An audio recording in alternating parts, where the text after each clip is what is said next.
Hi, this is Marlene with Miami Ghost Chronicles, and I want to welcome you to another episode of Stories of the Supernatural.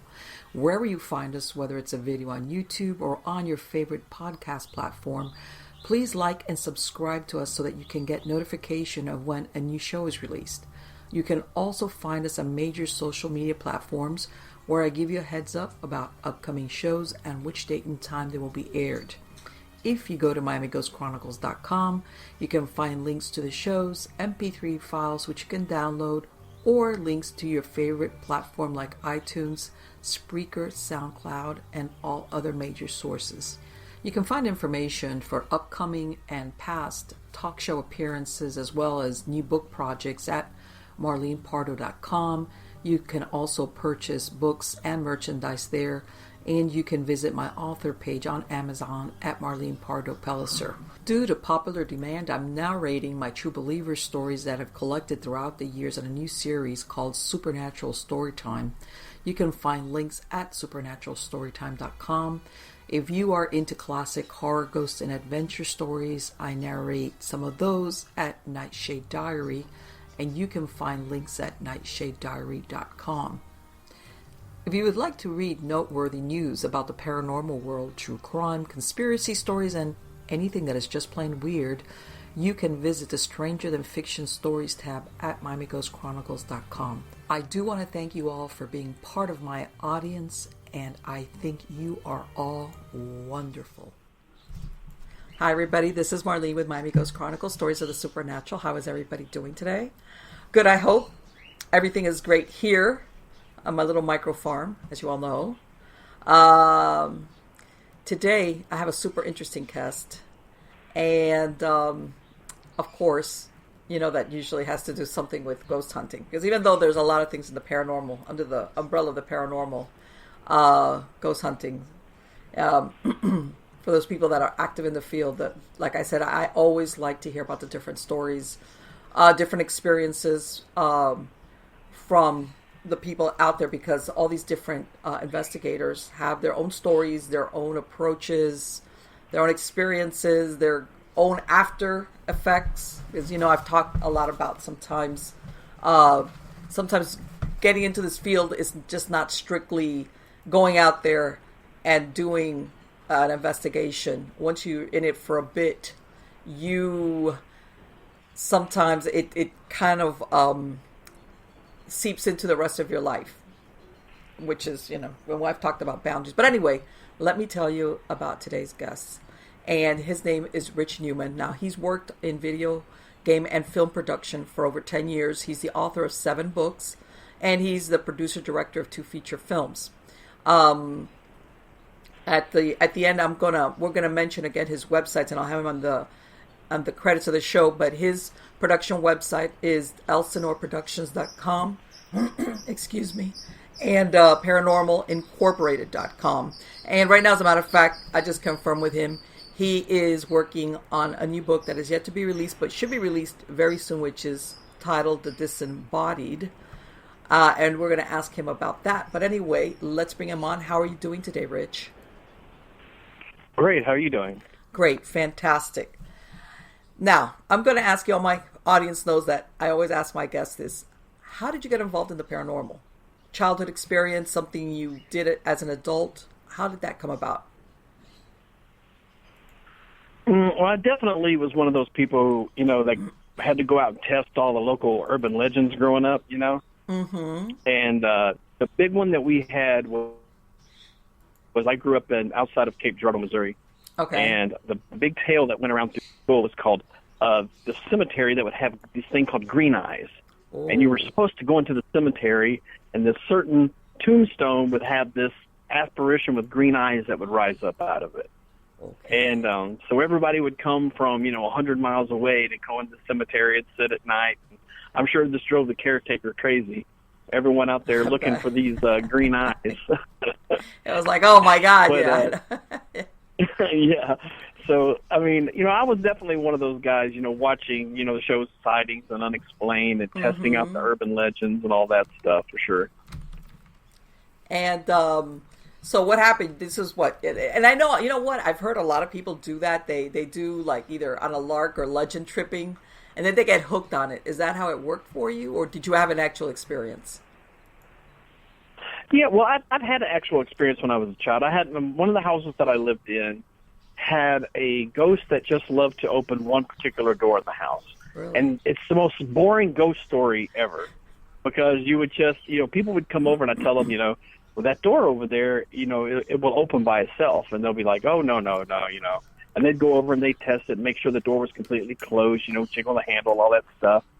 And then you'd be sitting there watching TV, and you'd hear the doorknob actually turn because it had kind of a creaky knob, Right. You'd hear this kind of a clink, clink, clink, and then the door would swing open. But the ghost never did anything else. It was just this really boring ghost. And it's like the most boring ghost story to tell people. But that was definitely something I would say that, that piqued my interest in wanting to figure out. So it was just, it was that one door, but it was the actual turning of the doorknob, which is interesting. Okay. You would actually see the doorknob turn. Yeah. And what was the what one room? What led to the other? Was like this like a well used area of the house, or what? From what room to the other room did it go to? Well, this was like a really small house, and I had a large family, and so my bedroom actually was before, I think, was the formal dining room of all things. And so this would have been, back in the day, like a dining room pantry / closet, like in about the 20s and 30s. Because this was like a 1920s, 30s house. Okay. And, and so it became my bedroom closet. And so, it was really interesting to me. The ghost would kind of mess with you about it, too, though, because you could sit up and wait for it, and nothing would happen, and you think, okay. And then as soon as you would turn off the light and get into bed, the door would open. You know what? I guess, though, after a while. How long were you living there? Were you there for a while? Oh, I was there about 5 or 6 years, yeah. And I guess after a while, didn't it kind of fade away, like, because that's as bad as it got? Or that's it. Yeah, I always waited for something else to happen. I always thought, maybe I'll see something one night. I'll wake up, someone be standing here, or I hear a voice, or but nothing. I got so used to it. I would have friends come over and spend the night, and I would say, "Oh yeah, in passing, I would just say, the closet's haunted. So if it opens by itself, don't pay any attention to it." Right, because you're thinking crazy. Any minute now they're going to wig out on me, thinking, "Hey man, somebody's coming in, but nobody's there." Exactly. But that's a great story, though, because you know what? Everybody thinks that good ghost stories have to be something really horrific. And sometimes these stories, I think, like what you just told right now, are great. Because, sometimes ghosts that's all they are. That one thing. It doesn't have to be over the top or, it was breathing on my face while I was sleeping or nothing like that. But it's there. It's like you said, almost like, because I even wanted to say it's a residual, but then you're telling me when you're waiting for it, it doesn't happen. Which leads me to believe maybe there was some type of maybe intelligence behind it. Because otherwise it would just happen, forget it, whether you're waiting for it or not. That's a great story, though. And it makes you think, in that little area of the pantry and the thing, you could see where maybe there was some type of significance. Because I tell everybody sometimes, everybody thinks, and I'm talking here residential hauntings. I say, once upon a time, the kitchen, dining room area, especially the kitchen or the area of cooking, this is the place where a lot of activity would take place. Besides the cooking, a lot of families would congregate sometimes in the kitchen. Things take place in kitchens, versus sometimes when, you think of the spooky bedrooms or things like that. Sometimes the center of activity in a house would be in one particular area like that. So that's very interesting. So what happened? You went to the cemetery looking for old green eyes, and then did you find it? And nothing happened. Okay. Which is a great thing to have happen when you're young, because it's when you start figuring out, it goes beyond urban legends and stories, and sometimes digging deep into the history behind things and learning more about a location and spending more time doing actual ghost hunting rather than, sort of like you said, legend tripping all the time. Mm-hmm. It was great to learn that quick because that made me get it, like I said, watch shows like Unexplained and Sightings and learn about, great haunted places. And growing up in Missouri, we have some doozies, and the Limp Mansion was, not that far away. We would go up and, save up our money and go and stay at the Limp Mansion and things like, do things like that. And Crescent Hotel is south of there, and that's a great spot. And so, yeah, and in Memphis, where I am now, too, is a great central location for all these as well. Yeah, and sometimes people are not aware historically of the location of some of these places. I think close to the Limp Mansion, they used to, and I don't know if it's still standing, but they had an insane asylum there and a hospital across the street that they built like around the, post-Civil War era. And I don't know if they're standing because, a lot of these buildings, they demolished them or things like that. But it was like one across the street from the other. And I was always thinking, man, I would love to go investigate this. You've got an insane asylum across the street from a hospital. Of all places, this was, I want to say, I want to say it was post-Civil War. And back in St. Louis, they had they had a lot of prostitution or brothels. How's that? Not the streetwalker things, but, these mansions where, Sure. And the do-gooders, trying to do good, put up a hospital just for women, mostly trying to entice these women to come in and get medical checkups. And, of course, this was, the government was paying for it. The problem turned out that if you were a prostitute and you went into this one hospital and you had some type of disease, they wouldn't let you out until you were cured. So guess what? After a few months, the program kind of fell apart because once it got out that, hey, once you go in there to get treatment, they don't let you out. They don't release you until you're cured. And then and then it just turned into like a regular hospital, But of course, back then they would build these huge buildings, and I don't know if it's still standing or not, but it was very close to that area of the older area of where the Limp Mansion is located. But yeah, it was one of those places I was like, man, these walls could talk if they're still standing. But let me ask you, also Missouri, aren't there some caves that are also said to be haunted? Or am I wrong? Well, actually Limp Mansion is associated with caves that run under the mansion that they would store beer in. Right. That they had, very limited access to those, yeah. I heard that, and well, that's a very tragic family. They had a lot of things going on, but I've heard, and I don't know why every place that has either caves or basements or stuff, they have really, really dark hauntings. But that family, in and of itself, I mean, despite all their money and everything, their fortune, they seem to have been a very unlucky family when it came to like happiness. Anyway, did you ever get a chance to investigate the Limp Mansion at all, or no? I did. I've been up there quite a few times, and man, that's a place where you never know what's going to happen. You can have one evening that's just mellow, nothing happening, not a single thing going on, and then the next just crazy stuff. Voices talking out in the air beside you, doors opening, closing, things being moved around, just crazy stuff.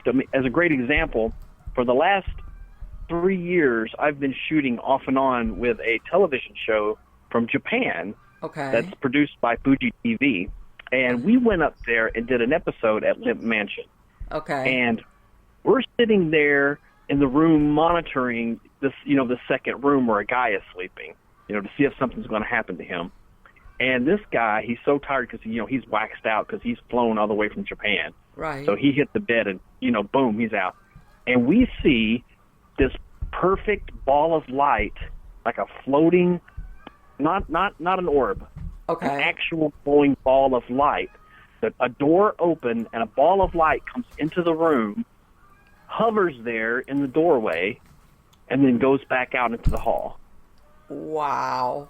Almost like checking him out? And my first instinct was really practical, and I thought, I really hope that's not somebody who just came in the mansion and he's got a flashlight, because that's not a great part of town, and break-ins and things happen. So we actually all went running into the hall outside this guy's door just to make sure there wasn't a guy out there, because the light was so bright. Right. You know how when you shine a flashlight into infrared camera, it kind of blanks it out? Yes. And nothing was there. No, it was just a perfect ghost light floating in the room, looking around and leaving on camera. Wow. And he had no idea. He didn't feel anything, nothing. He slept through everything. Wow. Well, you know what? It wouldn't be the first time. Especially when you have a place that has intelligent hauntings where they come in to check out the new person. Like, who is this? So, I mean, why not? Goodness. I've heard of that. I've heard of that. That they have that sentience. In other words, that they, how sometimes they have some hauntings where the discarnate is totally unaware. They're out doing their thing and they have little or no interaction with any living person there. And then there's others that are totally aware of who and what's going on, including when somebody new, especially is sleeping there. Because they've made there's a restaurant, what is it, on the premises, and then they have a hotel as part of the building as well? Yeah, they have like a little restaurant downstairs and like a lounge. If you can go down. Yeah. And let me ask you, do they think... I would tell you... I'm sorry, go ahead.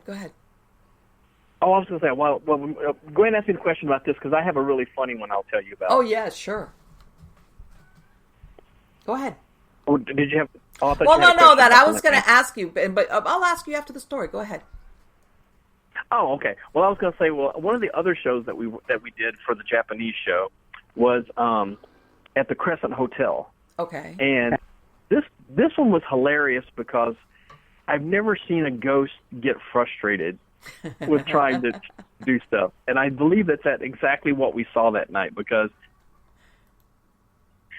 we had this poor guy come in from Japan, and they're always so tired when they get here to the States from the jet lag and the 18-hour flight. So this guy goes straight into his room, crawls in the bed, crashes out. Well, the ghost in the room does not want him to be there. And so the first thing the ghost does is it clicks on a floor lamp in the room. Well, the guy's so tired, he doesn't even react to it. So a few minutes later, we're all freaking out because we're watching the camera like, that light just turned on by itself. Okay. And then a few seconds later, that light turns back off. So we think, okay. And then right beside the bed where the guy is sleeping, on his bedside little nightstand, it turns a lamp on right in the guy's face, and the guy doesn't react. So it's like, okay, so what do I need to do with this guy? Hit him with a 2x4? I know. So then the ghost opens the closet door beside the bed. You actually see the doorknob turn and the closet door just swing wide open, and the guy doesn't react. So then, that's a good... So then the ghost clicks off the lamp that's next to the bed now, and he still doesn't wake up, and then nothing else happens. I just imagine in my head the ghost storming out of the room like, that's it. I'm done. Somebody might... You know what? I think that's a great story because it does. It's like almost like I said, like somebody, they're aware, and they're not on their parallel universe kind of thing doing what. No, they're aware, and they interact, and they're, like he said, he's upping the ante, waiting for this person to wake up and run out of the room. And it's like, yeah, I'm sorry, but jet lag has got, won the day on this. That is such a great story. That was funny. Do you have any idea who the ghost was that was doing that? Oh my goodness, I'm trying to think of the name because there's two rooms that are kind of famous at the Crescent Hotel, and there's of course the famous the big one is they call it Michael's room, and that's the room that everyone usually tries to rent. Okay. And the tale goes when they were building the hotel and renovated, Michael fell about 3 stories through because the floors weren't put back in yet when they were remodeling. Wow. So he fell about 4 stories and then broke his neck. And so they think he haunts this room.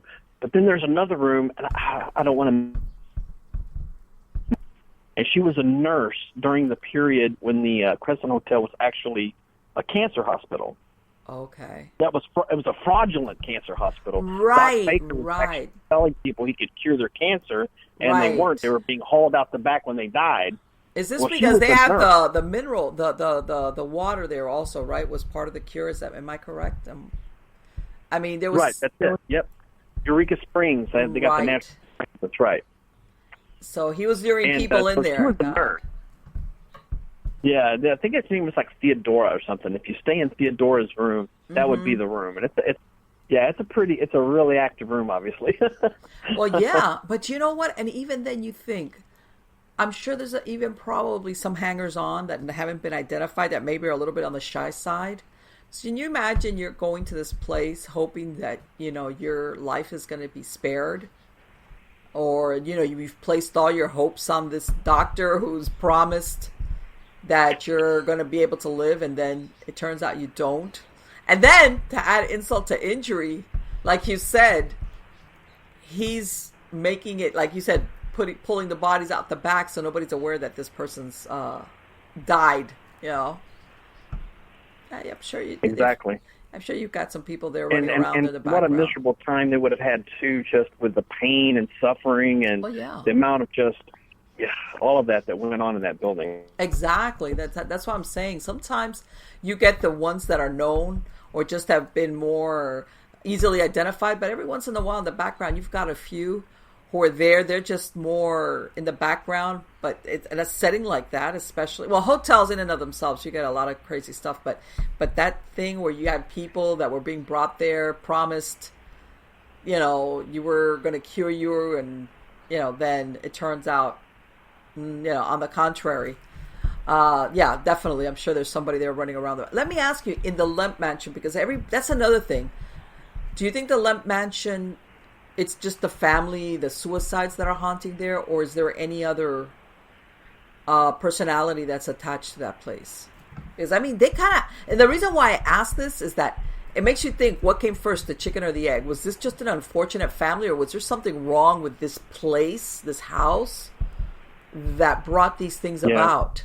Did they just move into, build the house on the wrong spot kind of deal?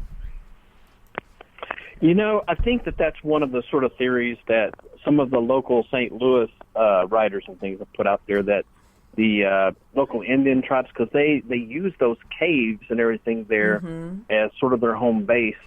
And so it's been sort of surmised that maybe there was, I hate to use the old Indian burial ground kind of thing, but it kind of was, because these cave systems there were kind of the homes and where they would bury the people who died, and they would have all their ceremonies there, everything, all the religious ceremonies.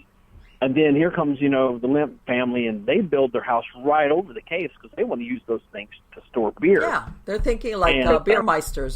They're... Right, yeah.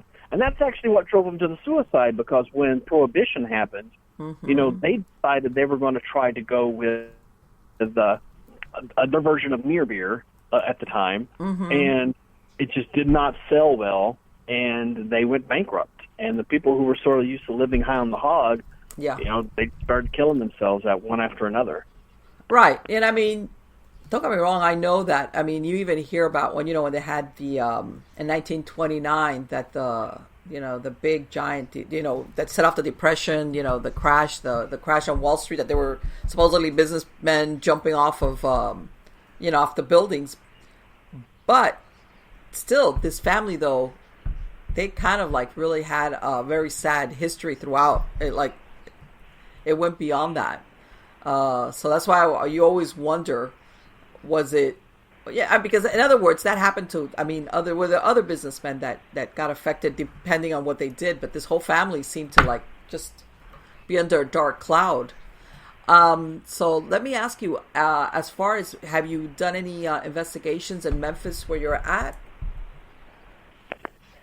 Well, yes.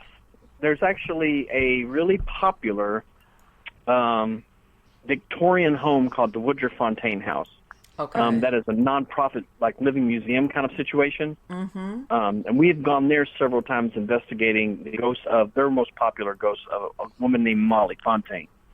And you can actually go in, anyone who would want to tour this place, you can take an audio recorder, a camera, and go on all up the ghost spots and everything. And it's fantastic. And we've had a few interesting audio recordings come out of there, and heard people give some pretty good experiences.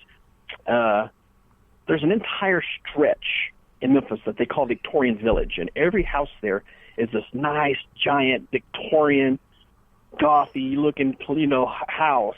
And all of them have these old Memphis stories, of Southern tragedies and death and things that happened during the Yellow Fever and all these, when the Civil War came through, all these different stories. And they all have such great ghost stories. And a local girl here named Laura Cunningham actually wrote a book called Haunted Memphis that details a lot of these. But yeah, every place has these fantastic, and they're those Southern ghost stories, the good Gothic. Let me ask you, because you wrote a book called Devil in the Delta, okay? Yes. And is that about a particular house or a family, or what is that book about? Yeah, it was actually it's a case that I got, a private case that was down in the Delta of Mississippi. Okay. And it was a woman who had bought a double wide trailer and dropped it on her family's land. Okay. And no sooner had they kind of moved in than all these bizarre things started happening. And she became convinced that there was a demon in the place, that there was a demon that haunted the land. And it was such a bizarre period of my life to work on this case because there was more going on in this family than meets the eye. One of them was strung out on drugs.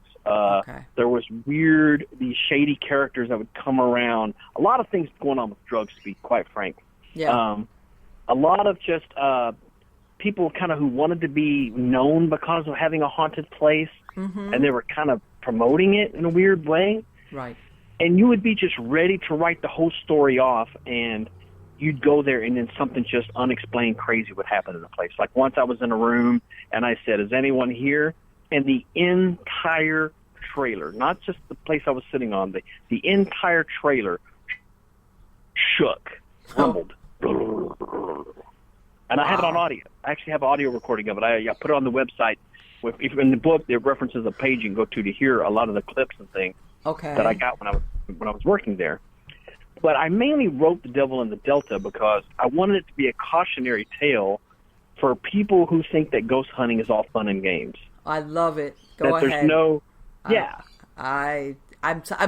talk about that, because I've spoken about it other times, as I've been doing it for so long, and everybody sometimes gets carried away with the reality TV version of it and doesn't realize that there's sometimes a very dark side to this type of work. Yeah, well, and I mean, the big thing here, though, is anytime, when people tell me they want to ghost hunt, I say, "Are you wanting to do it for fun?" And if they say yes, and I say, then go to places like Limp Mansion and Crescent Hotel and places like that where you can rent a room, take your gear in, and have a good time and go home. But don't take private cases, because the first thing that you learn when you take a private case is people live there and people want answers. Yes. Yeah. And when you can't give answers or you don't know what's going on, and then if something does happen, the first thing they're going to say is, "How do I fix it? How do I get rid of it?" Or you give them the answer that they didn't expect to hear or they want to hear. Sometimes it's worse. Well, yeah, and I mean, and if they're not religious, if they, if they're not the kind of people that they don't believe any kind of a blessing or anything like that's going to work. Right. I mean, eventually you come with, face to face with this ugly fact that, we really are powerless to get rid of ghosts. It's one of those things. Most hunters don't want to say it, but we are. There is no physical way that we can remove a ghost from a premises. Now, let me ask you something on that. Yeah. That case that you were talking about. All right, the one. Which, by the way, that thing that you said, that once you got more into the basically working with the family, you realized that there was a darkness there. Sounds like maybe she was blaming it on the land, but maybe there was already something. There was spiritual turbulence walking with this person already to begin with. Do you think it was a ghost? Do you think it was a non-human entity? Do you think it was an elemental tied to the land? What happened as far as or were they in it? Were they hoping that you? It almost sounds part of what you were saying, almost that they wanted you to go in there and validate it for them, but for the sensationalism also. Or did they ever get to the point where they realized, man, we need help, or we need to get rid of this? It was, it was all of the above of what you just said.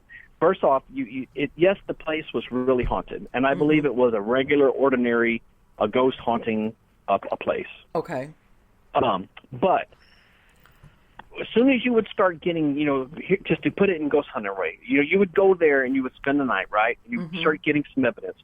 You'd interview this lady, and she would tell you straight up, we've never believed in ghosts before. We've never been around something like this before, and we think it's scary. Well, then, and then I would go in the next room and literally pulled a rug up off the bathroom floor, and they had drawn a Ouija board into the bathroom floor. Okay, so there goes her credibility. Well, never messed with ghosts before. Yeah. Where did this come from? Yeah. And then they make an excuse about it. And then she'd say, "Oh, well, we just want to get rid of the ghost. We're not doing anything for it." This lady brings me a box, and it has incense in it that was called exorcism. All right. Yeah. Okay. So, and then I find a whole stack of books that's on conjuring and witchcraft and ghost hunting, which is not to say, there's nothing bad in these books, but you can't plead ignorance with me and then have all these things. God, yeah, like be honest. Say, hey, you know what? I started reading and dabbling, and now it's gotten away from me. What do I do? Yeah, at least be honest. But then she's trying to. Yeah, I've had cases like that myself where, it takes them a while to finally fess up, or you get one person that you take them out by themselves and you talk to them, and they kind of like start talking about things, and you're like, okay, you kind of convince them, hey, I know tell me the truth, don't, like, I'm not here to judge you. I'm just like, tell me the truth. And that's when sometimes you hear the real backstory to what's been going on. So what happened? What did they want from you? What was it that they wanted for you to identify it, or what? Well, they always told me they just wanted ghosts to go away and them to be free of this thing. Right. But I think it was more that they just wanted to be put on the map as having a haunted place and get 15 minutes of fame out of the whole situation, which I never, was keen on giving them. In fact, in the book, I use all aliases and anonymous names just because I'm not going to give it to them. Right. Well, no, and you know what? I myself have run across. That's why when you said, when you tell people, I said, same thing when I've gone to investigations where you need to break the news where, there's really nothing haunted going on here. And they look at you like, yes, there is. And you're like, no, there's not. It's like you got a leaky pipe, or you've got, it's sometimes you tell them not what they want to hear, especially depends on what the outcome is that they want. But let me ask you something. At the end of everything, what happened? Whatever was there stayed there? Well, what ended up happening was there was actually a young daughter that was in the house, and I think she was the only one that was genuinely disturbed by all the activity that was happening there.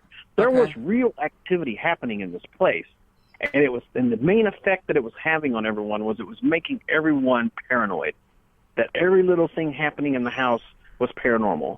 Mm-hmm. And to give you a great example, once when I was sat down on the couch, I was interviewing the woman of the house. She said, well, I know what's here is a demon, and I can tell you because it's watching you right now. And I said, really? And she said, yeah, it's watching you right now. It's on the wall right behind you. And I turned around, and there was a fly on the wall. A regular old housefly. All right. And so I kind of waved it off, and I wanted to turn around and go, okay, well, I fixed it. Look, I just knocked it out the door. There it's gone. But I didn't want to make light of it just because I think that, it was that paranoia, when things are happening and you start, every little thing becomes something scary, every creak, everything, Right. So that element was happening there. But I think at the end of the day, she just wanted validation and a little bit of fame, and she didn't give a hoot about getting rid of the ghost. Right. I offered to bring a minister in and do a blessing. She said, sure. And I did have an Episcopalian minister come in and do a blessing for her, and he actually had an interesting story after the event because he saw a black mass come out of the floor and go through the ceiling. Oh. And it really frightened him. Right. Yes, and I bet I bet. And see, this is the thing. It makes you think, like, and I tell somebody sometimes the effects of, especially a dark haunting like this, where if there's any type of malevolence behind it, like you said, maybe they're acting concerned or scared, but in reality, what they really want is they think this is their ticket. But let's say you left, everybody picks up their stuff and leaves, and they don't realize that the effects of something of a type of dark haunting like this can be very pervasive after the fact, because everybody thinks of the Hollywood effect. 72 hours later, you've got furniture flying in your house, and sometimes it's after everybody leaves, the hoopla dies down, that all these dark things start really coming about. But you know that thing about crying wolf, and I'm not surprised that Episcopalian priest did see that and got scared. Maybe he thought himself, oh, I'm going to go there and do a blessing, and maybe I'm just doing this for the sake of peace of mind for the people that live there. But there's nothing really there. Yeah. And he was actually pretty open to me telling him about, what I had come across that I felt was, real activity and what was just kind of horse crap. Mm-hmm. And, he was with me on the whole, he wasn't, poo-pooing it or anything. Right. But I think for sure he never expected to have an experience, in the 20 minutes he was going to be in the place. Right. But he called me immediately when it was over and told me all about it, and everything that happened there. So, right. I think that kind of validated his own belief in ghosts a little bit, though. Yeah, exactly. And like I said, sometimes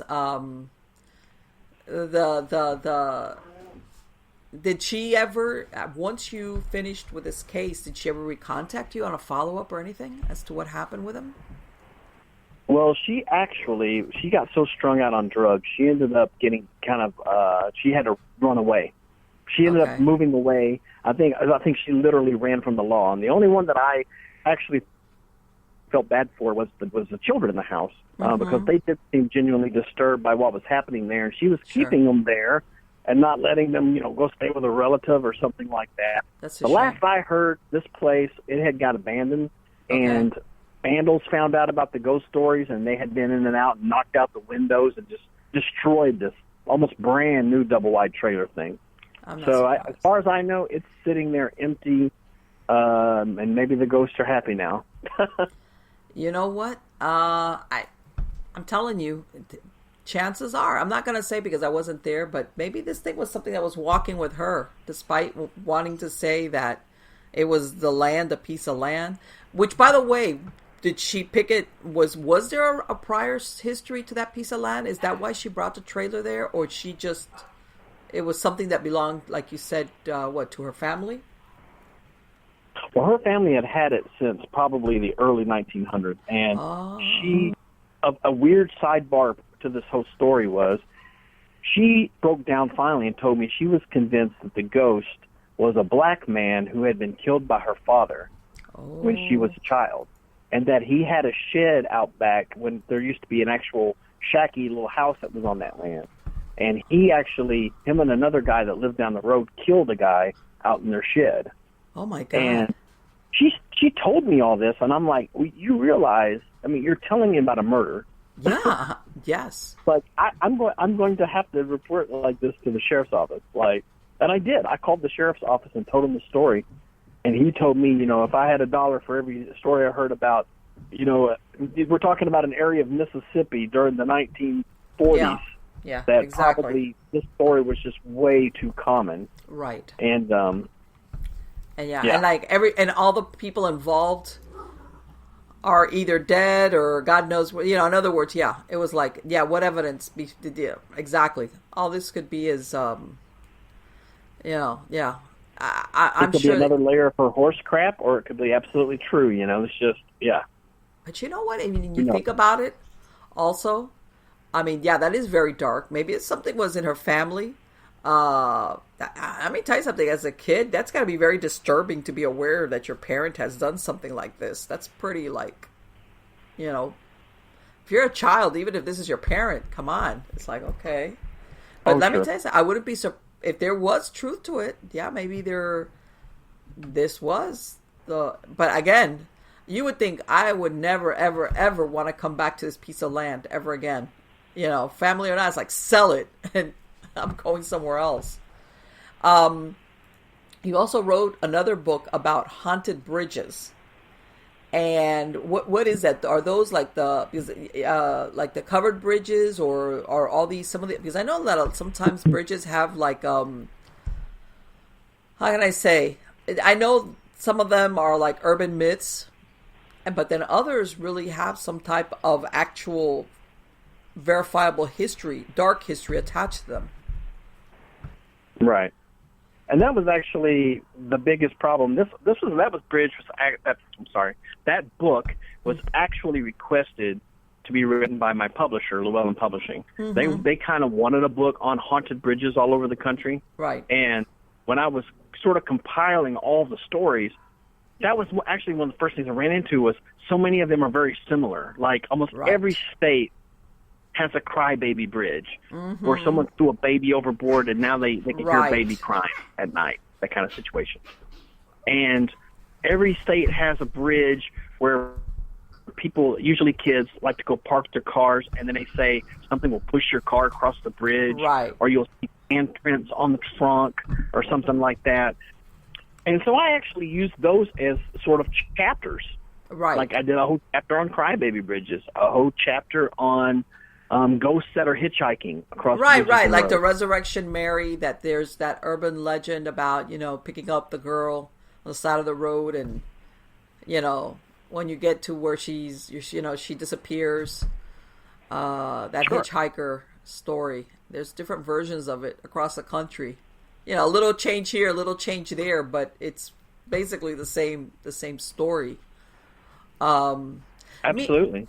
When you were, let me ask something. When you were doing that case about the Devil in the Delta, did anything affect you personally as an investigator?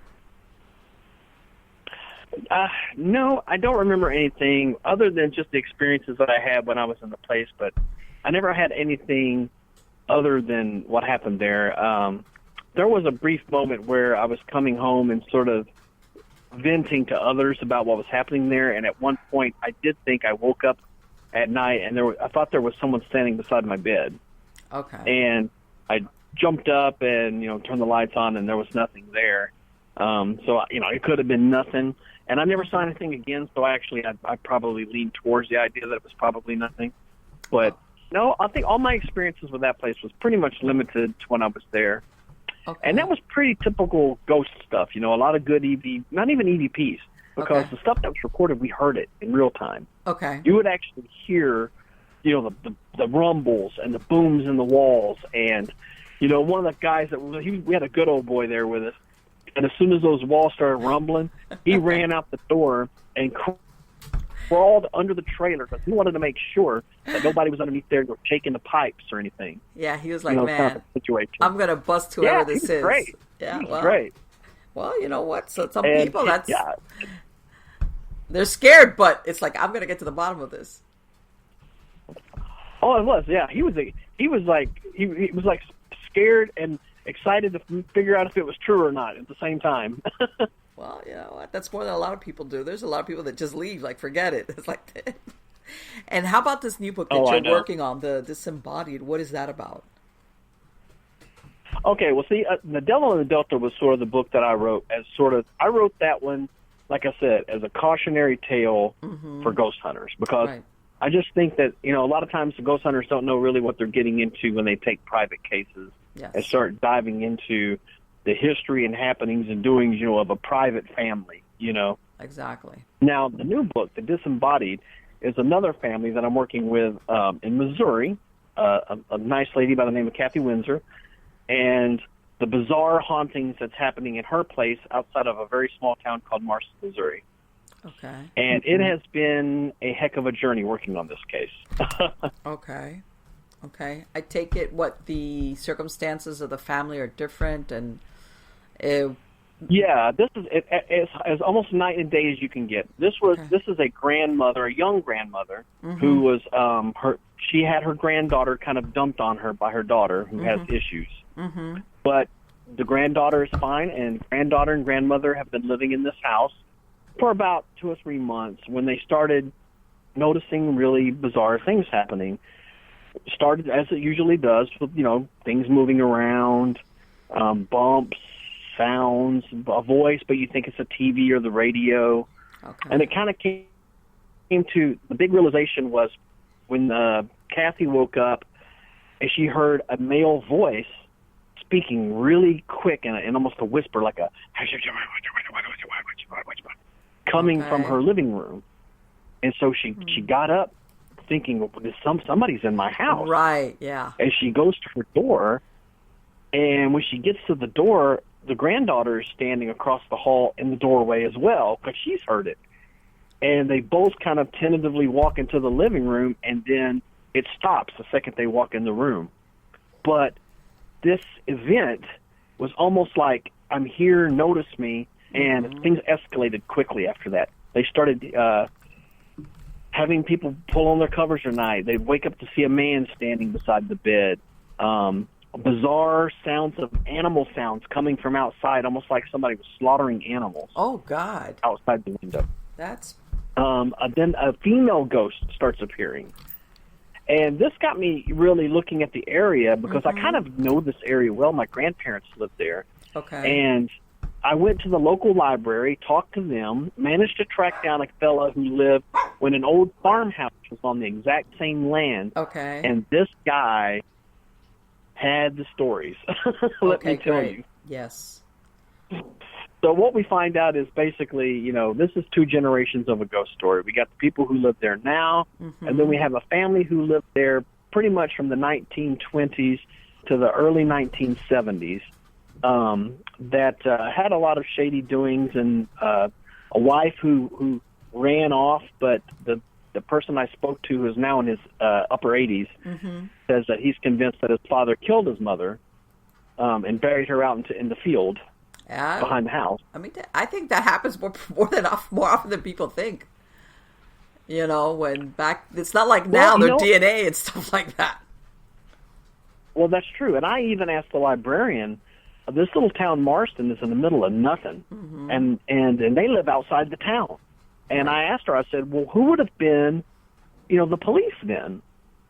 And it actually took some research to figure out that the only person that would even been considered the law during the 1930s in this area would have been the county constable who was in New Madrid, which is probably, 25, 30 miles away. Right. And in days when most people were still using horse and buggy, that's a haul. Yeah. So when people went missing, if it got reported at all, there was probably little to no investigation. Of course. And the thing was, and the reason, because I wrote one of my books, and it was based when I was doing research, something similar to that, and same thing. There was this was was it Kentucky? I can't remember the state now. But anyway, it's something similar. They found a lady. She had a cement blocks. This was back in the 1940s, right after World War II. They found her body naked. They had tied cement blocks and dropped her down a mine shaft that had water collected in it. And it was, once they abandoned the mines, that, they just stay there. And apparently some of the water had receded, and they found her because her hands, the water was very cold, which is one of the things that preserved her. And her one of her hands that was floating up finally was been seen on the surface of the water. And some boys that were playing in the mines, that's how they found the body. And the sheriff, he brought it out, and they had it trying to, she had very long hair, but she was completely naked, of course, no idea who she was. They tried to match her up with any missing people in the area. A week later, they buried her in a pauper's grave. Bottom line, eventually, they tracked back to some guy. No, I take it back. This was in Illinois. Now that I remember, it was in Illinois. They find her. They were able to get fingerprints, and they track her back because back then, if you worked during World War II in any of the factories, they would take your fingerprints, and that's how they were able to identify her. and they've tracked her back to her husband. And he says, "Oh, she had been married. I'm not kidding. This is like she was a little bit like on the unusual side. She had been married like 10 times." And he says, "No, I thought she had gone back to her family in I think it was either Louisiana or Florida. She left. I just thought she'd left." And the thought was always that he was the one that had killed her. And to make a long story short, they tried to bring him up on charges, but they never were able to. And I take that back. As a matter of fact, it was right before World War II.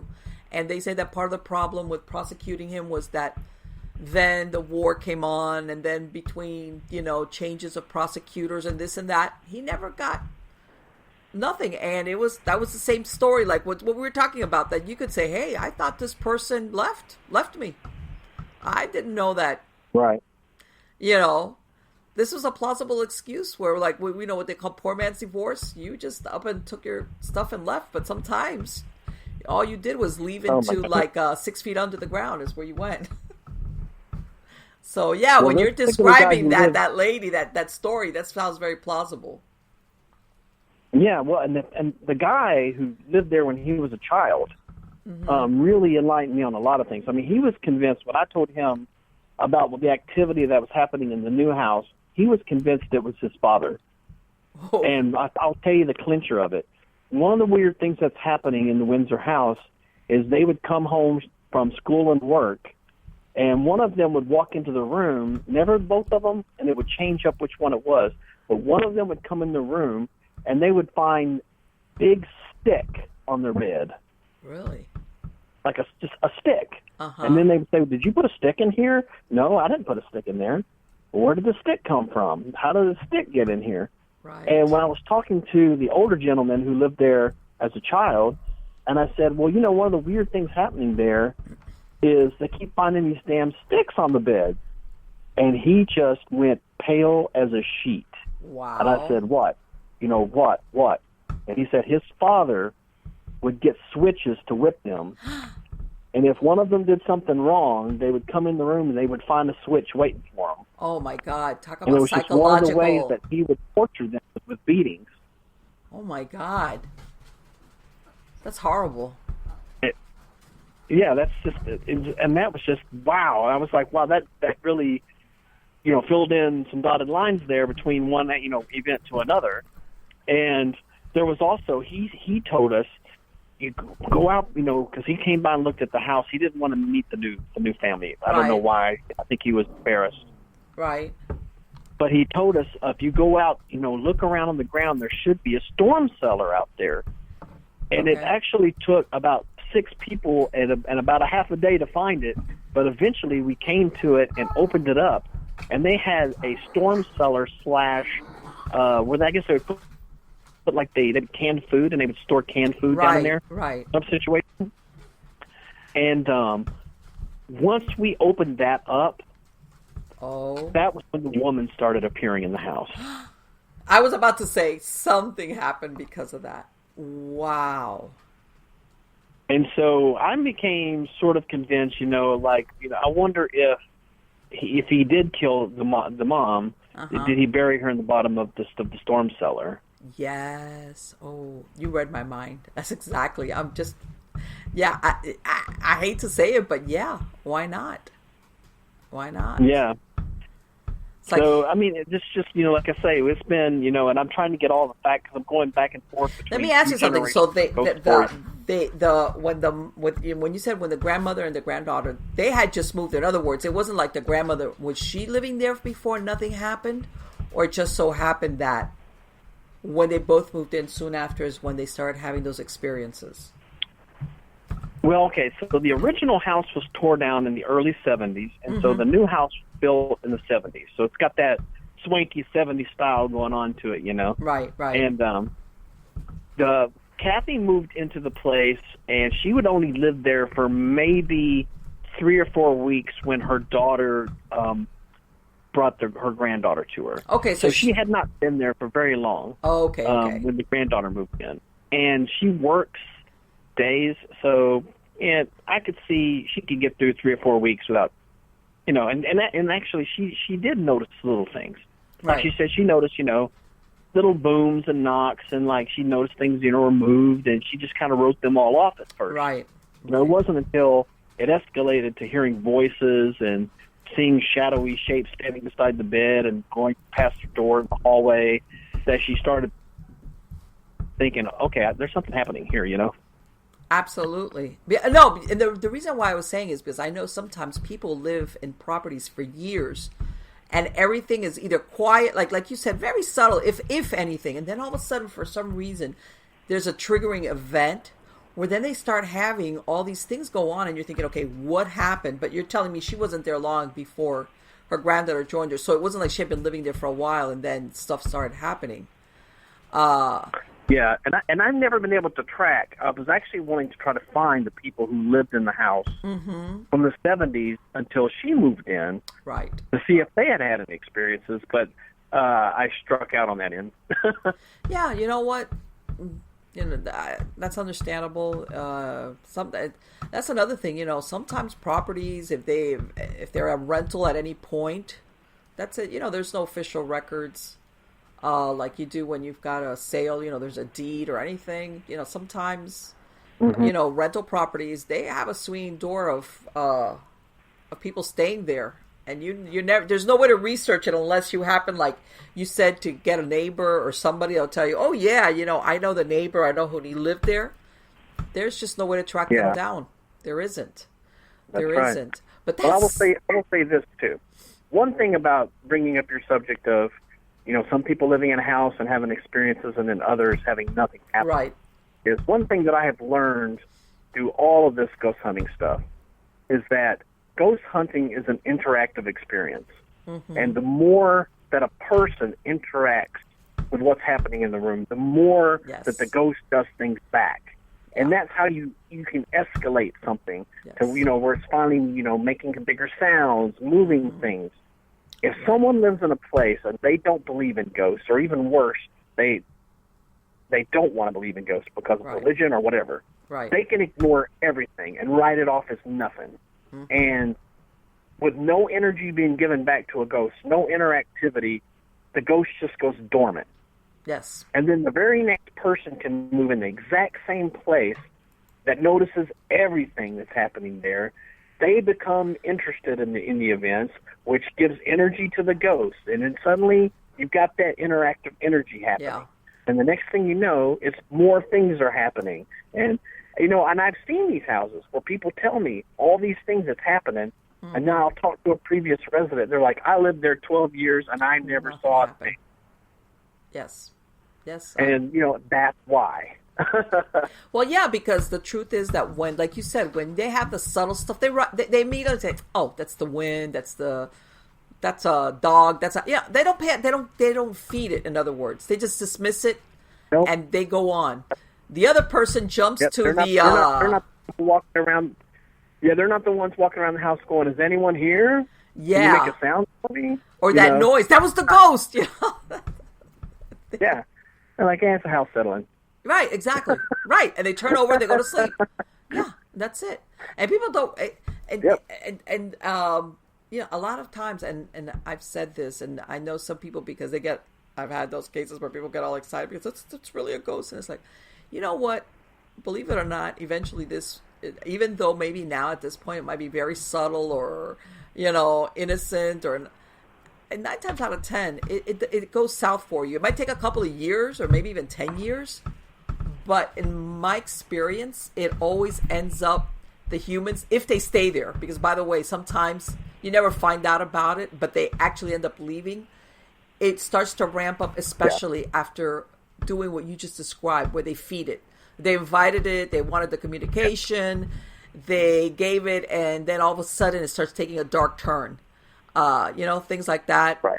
And then it's like, yeah, good luck on pulling out of that nosedive. And then their answer, of course, is to move away. So. Right. And I think actually it can go two ways. It can go the way that you just described, where your only recourse is just to move. Yeah. But then you could also be like me and my childhood bedroom closet, where it becomes so blasé, everyday event, that you pay it no mind whatsoever. But so once again, you're sort of removing that interactive energy from the event, and it just becomes mundane. But exactly like what you said, you didn't pay attention to it. It got to the point that it just faded into the background. You weren't waiting there or saying, "Hey, ghost, what's your name? Tell me what's your name," or anything like this. But there's a lot of people that get into this communication, and then once they've got that thing boiling, because now they've been trying to communicate with it, they even got fear, depending. Then well, I think, and there's definitely that line you can cross into obsession, where you're becoming just a little too obsessed with what's happening. Yes, and I think that's where usually it can turn a dark corner. Yes, and most people, and I tell if you ever do work as an investigator, I said most of the investigators that I know that have done this for a while, everybody once in a while, especially if you've had a very dark case, for lack of a better word. In other words, there was something there. You take a sabbatical. You step back from it. You go, I'm going to take a little bit of time off from this, just for a bit, because it can bleed over into your regular life, and you don't want that. And like you said, then there's some people that become obsessive about it, or they live there, and then they want to and sometimes I think really that besides when they start getting into that communicating, they start not only communicating with what's there, but they start calling in other stuff. Okay. And then that's when it gets really interesting, if you want to call it that. Well, again, that's kind of moving into that obsessive territory where you're obsessing over what's happening, the things that's happening a little too much. Mm-hmm. Yeah.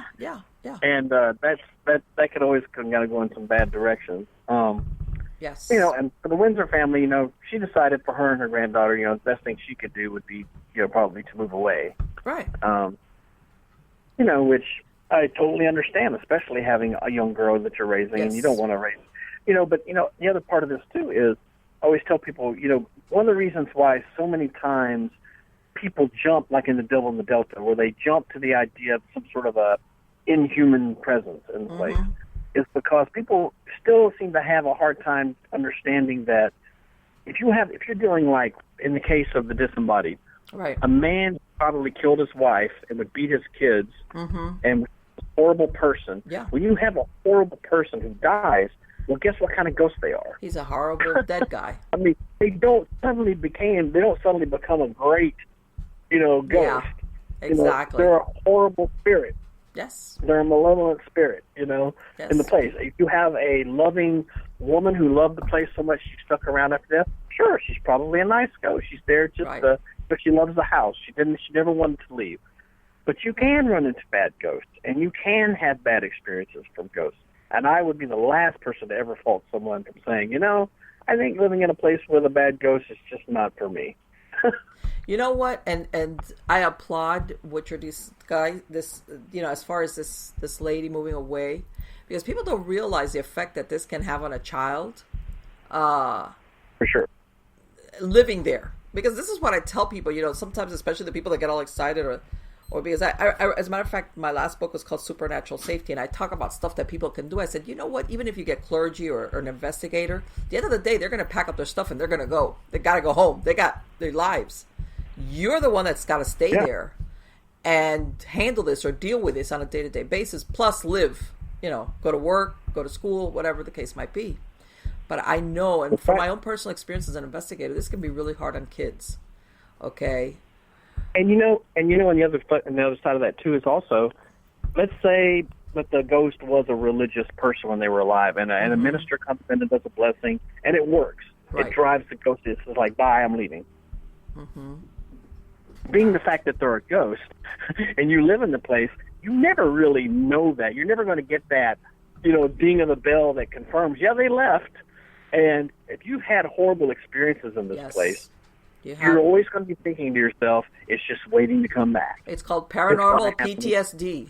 PTSD. Yeah, that's it. Yes. That's it. Yes. So, when it's successful, 9 times out of 10, the best thing you could probably do is still leave. Yeah, yes, yeah. And you know what? I've had cases like that where the family, everything's basically quieted down, but And I'm going to say the consideration has always been there when there's kids in the family, and they say, you know what, that's right. we realize, but that every little noise now, you're like thinking, oh, instead of thinking the normal stuff, your kid is, in other words, you're thinking just to make them happy so that they go to sleep at night and not wonder if every noise they hear is the thing or whatever. I've got to move away because of that. Not because they're running away per se. But people, family and individuals, they suffer from PTSD. It's depending on the level of what happened or how long. Sometimes it's surprising how long people put up with this stuff before they ask for help. I've heard of that it's like, I can't wait that especially if they've tried for some time to get rid of it and nothing had worked, and finally they're able to dislodge it, whatever it is that they ended up doing, that I want to say, you can't help it. You're always waiting. Is any minute is that thing going to come back? That's it. Yeah, and you could, because you're never going to get that 100% confirmation that it's over. Right. Well, because you can't see it like a tangible thing that it's, you couldn't see it to begin with, in other words. But yeah, I've seen that happen. That's a hard thing. That's a hard thing to explain to someone, that's been, fed a steady diet of, ghost television and horror movies. God, yes, and I tell everybody and nowadays, there's so many, because back in the, like you said, back in the 70s, 80s, and 90s, I want to say, a lot of the ghost stuff was, the worst thing that came out was when The Exorcist came out in the 70s, and all these innocent moviegoers got shocked. But besides that, the ghost shows were very, like you said, in search of, and sightings. It was very, historical places. It wasn't really meant to, like, and it was usually, it wasn't that, like that story about what you just described was the setting for maybe who's haunting that place, which is very dark, by the way, when you think about it. As far as, a family and then, the people that live there, and like you said, that once they're dead, that doesn't make them any better. Sometimes that even makes it even worse. A dark haunting, like you said, it doesn't have to be demonic or non-human. It's just a dark spirit, as in the mind, the mentality, the awareness that's there. People that and I say it, and I'm glad you brought up that point, Rich, because I've got an investigation, and you hear people, because they get a bad feeling. And they immediately jump to the conclusion that it's non-human. And I say, you know what? Haven't you ever met somebody that you really felt like, man, I need to get away from this person. This is a bad person. Because they make you feel uncomfortable. I go, now take that person and make him dead and a ghost. And basically you're reacting the same way that you would because you're around a person that maybe is psychopathic or sociopathic. And your alarm bells are going off, your instincts. Well, he's got the same characteristics as a dead guy. You just can't see it or see him that, embodied. But you still get that your alarm, your internal normal person alarm bells are going off saying, you know what, you need to get out of here, or you feel uncomfortable, or you feel that sense of dread, that kind of deal. But it's still a human spirit. Sure.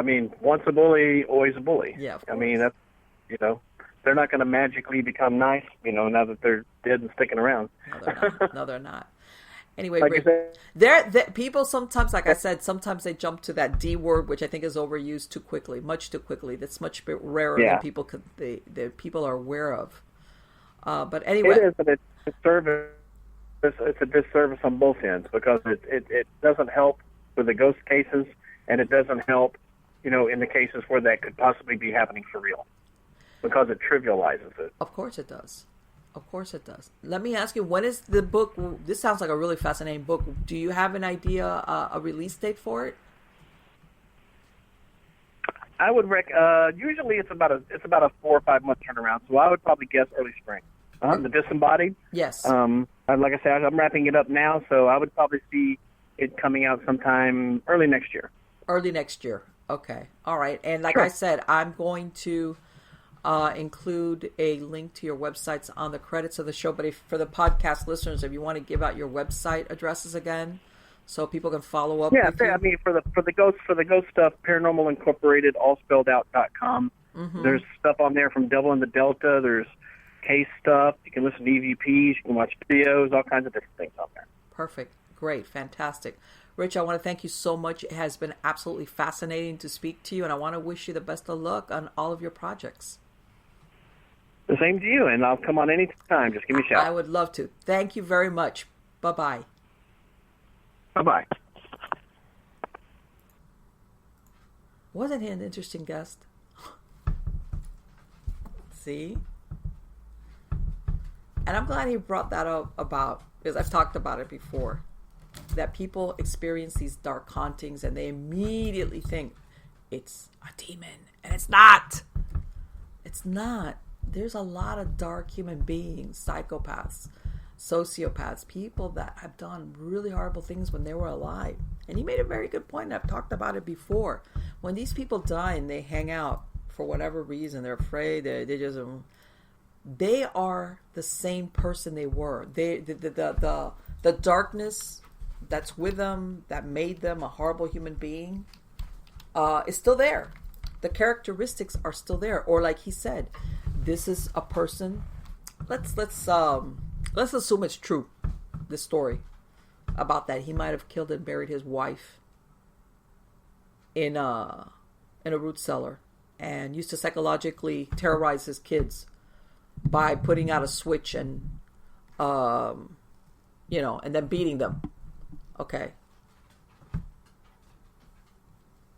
That do you really think that this person overall they were a horrible person? In other words, if you think that this type of personality only specifically picked on his wife and his kids, no, this person probably tried to victimize anything and anybody it could, animals, other people that it could. And you listen to it, there's a psychopathic flavor to it, which is because what they thrive on is control. And I thought it was kind of interesting, if you go with that story, where once they opened up that cellar that they located it is when they started seeing this woman's ghost. Maybe her thing was, nobody knew the real story of what happened to me. Maybe he even told, who knows, maybe he, of course, tell everybody she ran away, told even maybe her kids, she ran away, even though they might have suspected differently. And this was her one chance of saying, that's not what really happened. I was killed.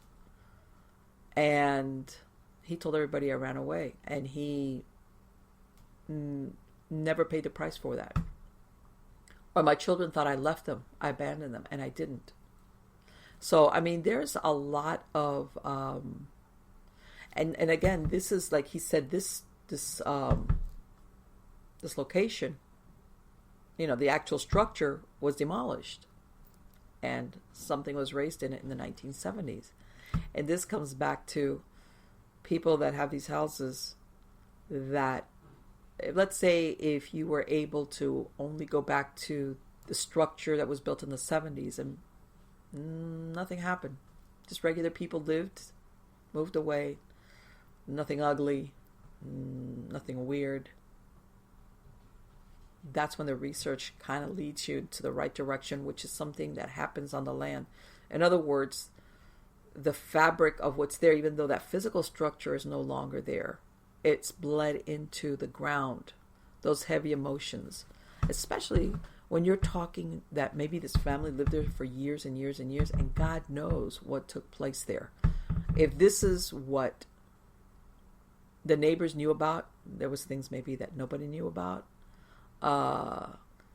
Like he said, the closest law was miles and miles and miles away, which means you could just do just about anything. And unless they caught you actually pulling the trigger or doing the deed, yeah. And I hate to say it, this is the time where a lot of times citizens would take the law into their own hands, sometimes for the better or for the worse.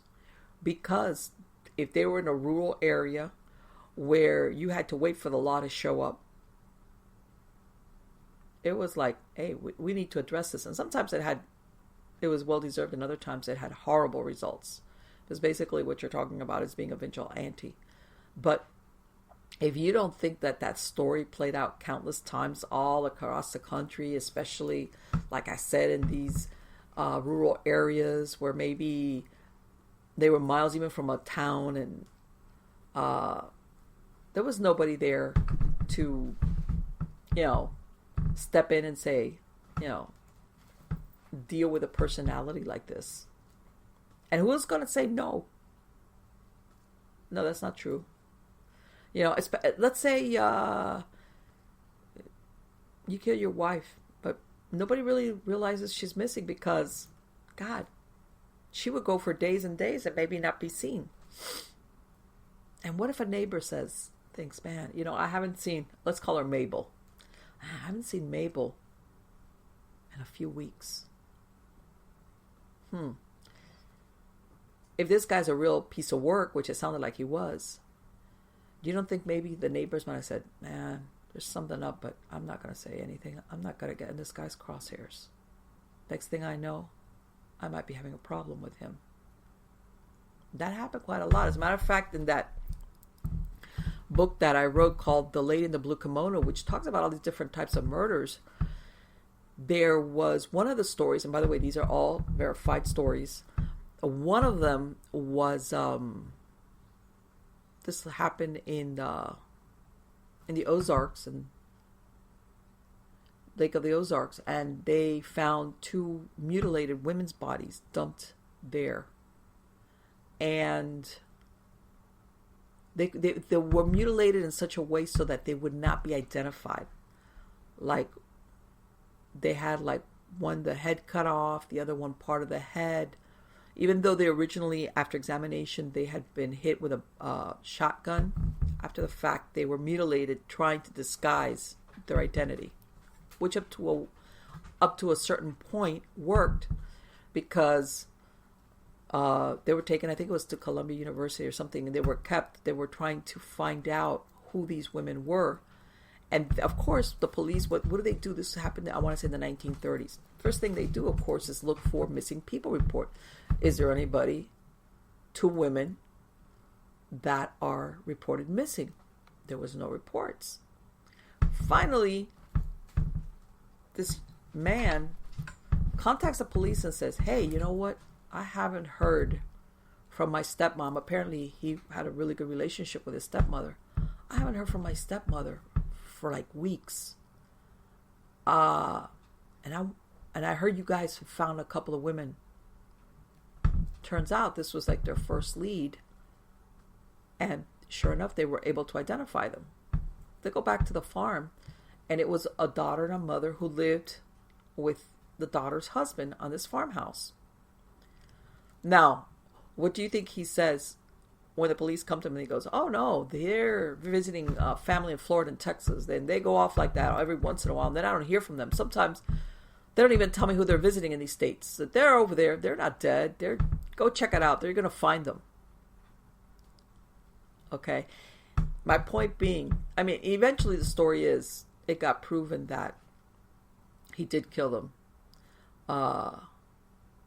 And he did go to jail. He did die in jail. He appealed it and everything. But if it wasn't for the fact that the older woman's stepson contacted, 2 or 3 months later, contacted the police and said, I haven't heard from my stepmother. This is really unusual for her. Oh, and then, by the way, then after that, they got other people, they got a hold of their dog. But in other words, they could only work this back to verify who these women were once they kind of had an idea who they were. In other words, they went back to doctors, when the lady had been, once had an operation for a gallbladder, and there was a visiting nurse who had come to her, and they contacted the doctor and the visiting nurse, and they said, look, these are the particulars. She has no head, but these are, they were able to correspond things on her body, like her scarring of the surgery and other things about her body that they kind of knew for sure.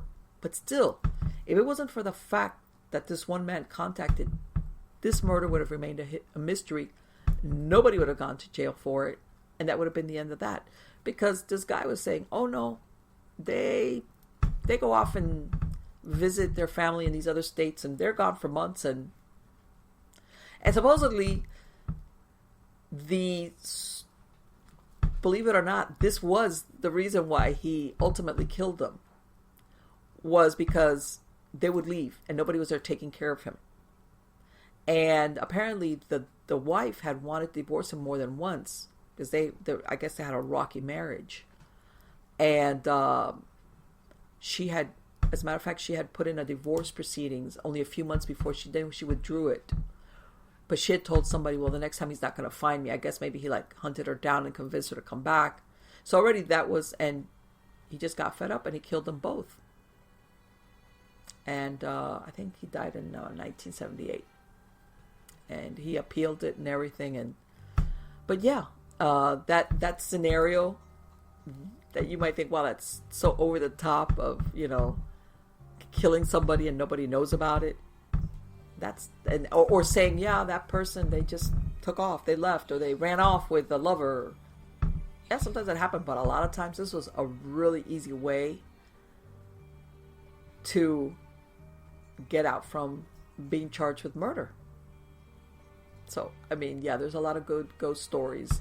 That's what I'm saying. There's a lot of pieces of land that people, they build structures on, and then they got some really weird and dark hauntings, and they look at the actual history of the structure. They can't come up, but it's what happened on that land. Okay, that's really the true origin of the paranormal events that are taking place. So yeah, and sometimes it's really impossible to know.